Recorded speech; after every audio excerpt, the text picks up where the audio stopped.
guess I'm starting here. Okay. Yeah, don't do that. We have no idea what it does. Yeah, we just don't touch it. You guys ready?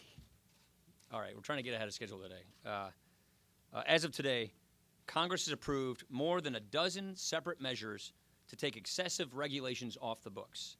This includes measures that save jobs in coal country, protect retirement savings, cuts costs for small businesses.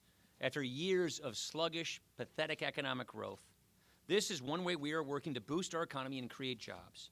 Of course, it's not just Congress taking action. The Trump administration has initiated a review of a number of major regulations that are strangling job creation. It has been estimated that so far these changes, just this year, have saved families and businesses more than $63 billion. Think about that. That is a big, broad number, but what it comes down to is this. After years of talk about cutting red tape, it is now actually happening. We are reversing the Obama administration's most recent and last regulatory onslaught. And more fundamentally, we are returning power from unelected bureaucrats in Washington to the states and the people that we represent. For example, one of the rules that we have overturned is called BLM Planning 2.0 rule. That sounds pretty innocuous and anodyne to some of us. But for the people in Liz Cheney's state, in Wyoming, and all around the West, it was a huge power grab that would have hurt jobs and local industry. It was imposed with little input from the states and with no input from landowners.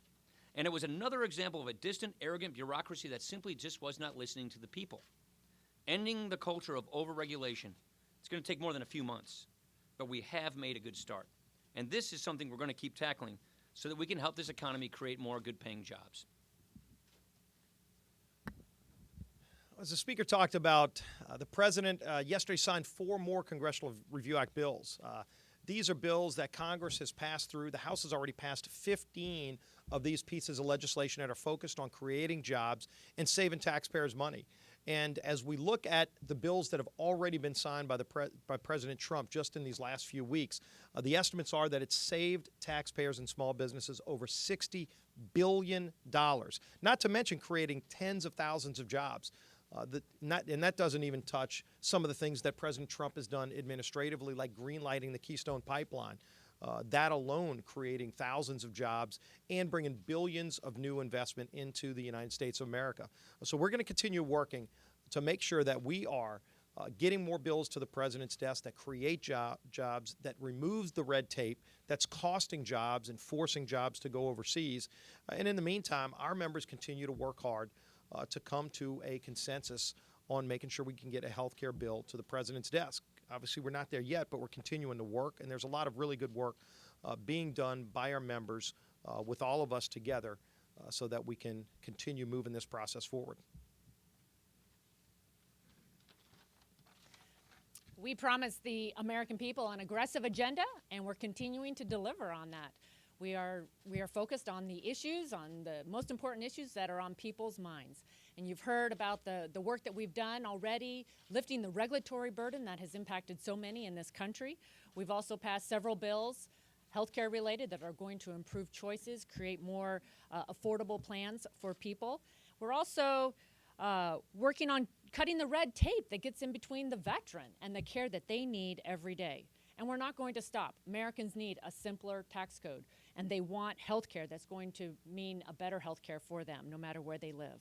With all of these efforts, I'm also excited to be joining some colleagues of mine that we've worked on in the past on legislation dealing with the ABLE Act.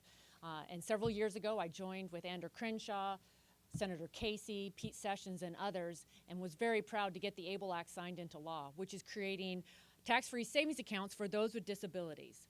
I remain committed to ensuring that those with disabilities have the opportunity to reach for the stars.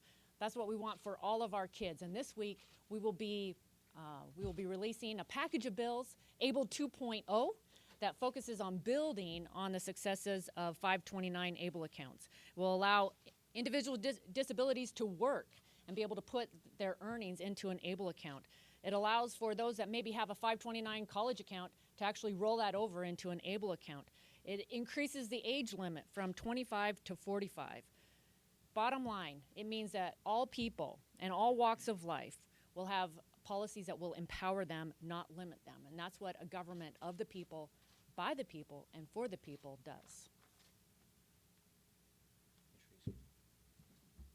I'm Liz Cheney from Wyoming, and among many of the damaging legacies of the Obama administration has been the absolute strangling effect of overregulation. We've certainly seen it in my state. Regulations that were imposed not simply because they were necessary for safety or for health, but really in some instances, in particular in the energy industry, regulations that have absolutely been aimed at killing things like our coal industry, like our fossil fuel industry. The speaker mentioned Planning 2.0, which was one of the regulations we were able to reverse through the Congressional Review Act. And a whole range of regulations that deal with things like veterans' Second Amendment rights, like our energy industry, have been accomplishments. We've been able here in the House to pass 15 of them.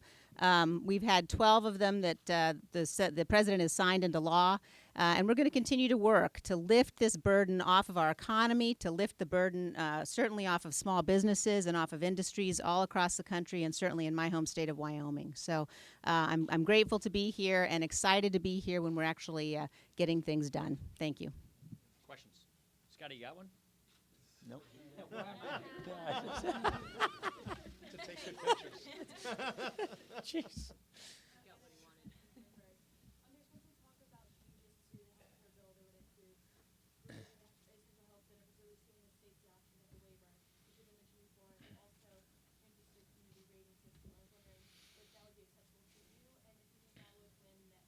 Well, like I said, these are ongoing talks that we're having. We want our members to talk with each other about how we can improve the bill to get consensus.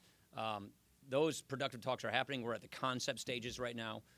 The vice president has been instrumental in bringing together different groups from our conference to talk about concepts. So right now, we're just at that conceptual stage about how to move forward in a way that can get everybody to 216. It's important that we don't just win the votes of one caucus or one group, but that we get the votes and the consensus of 216 of our members, and that's kind of where we are right now. So it's premature to say where we are or what we're on because we're at that conceptual stage right now. No, I won't get into the details of these things other than to say that this is all about getting to the conceptual stage. We don't have a bill text or an agreement yet, but this is the kind of conversations we want. The authorizers, all the various caucus members, the administration, those productive conversations are happening right now, and we're all just talking about conceptual levels about how to improve the ability to get lower. It's all about getting premiums down. This is all about making more affordable premiums, and we have other members who've brought some really constructive ideas to the table, like Gary Palmer and Dave Schweikert, which all revolve around making sure that there are solid protections for people, but getting everybody lower premiums. Manny. Last week you said that when Chairman Nunes briefed you about the information that he got, he was a whistleblower in the information. Then it was revealed that at least 2 White House officials helped him get this information. What gives you confidence that it was a whistleblower and that Chairman Nunes... Yeah, I don't know who it was, but I'll just say this. Chairman Nunes has my confidence. I've met with the committee. They have my confidence. It's what's important is that this committee does its investigation on a bipartisan basis to get to the bottom of things and go to investigate all things Russia. That's what this committee is going to do. It's going to take some time. It's not going to be played out in a 24-hour news cycle. It's going to be following the facts wherever those facts go and then giving us a real account, all things Russia-related, to the American people. Casey. Just to follow up on healthcare, it doesn't sound like you think it's realistic that there could be a vote in the House by the end. I don't know the answer to that question because I don't want to put some kind of an artificial deadline because we're at that conceptual stage. We have very productive conversations occurring among our members, but those are productive conversations. That doesn't mean that we have language in text that's ready to go and the votes are lined up. But that's what you need to do in order to get that, meaning get members talking, that's happening. Get everybody engaging with one another, that's happening. Now we're throwing around concepts to improve the bill. That's occurring right now, but that is not to say that we are ready to go because we want to make sure that when we go, we have the votes to pass this bill. We've got the consensus that we've long been looking for. We're very close on consensus. Like I said, 90% of our conference was already there. 10% was not. And now we're having the kinds of productive conversations among our members, interacting through the committees of jurisdiction and with the administration, and that's just where we are right now. Annie.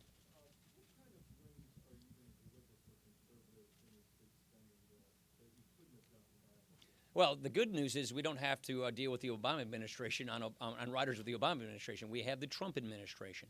And so you know me, Andy, I'm a regular order guy. That means I want the Appropriations Committee to write the Appropriations bill. I want the Appropriations Committee to negotiate a bill. And the good thing is we're working hand in glove with the Trump administration on these things. That's point number one. We don't have to fight an administration that we disagree with on so many issues. We are now working with an administration we agree with. The appropriators are going to go get the best kind of an agreement they can.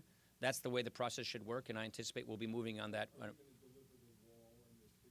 I'm not going to get ahead of where the appropriators are. The appropriators are the ones who are negotiating and writing this bill, and you'll see it at the end of the month. Thanks, everybody.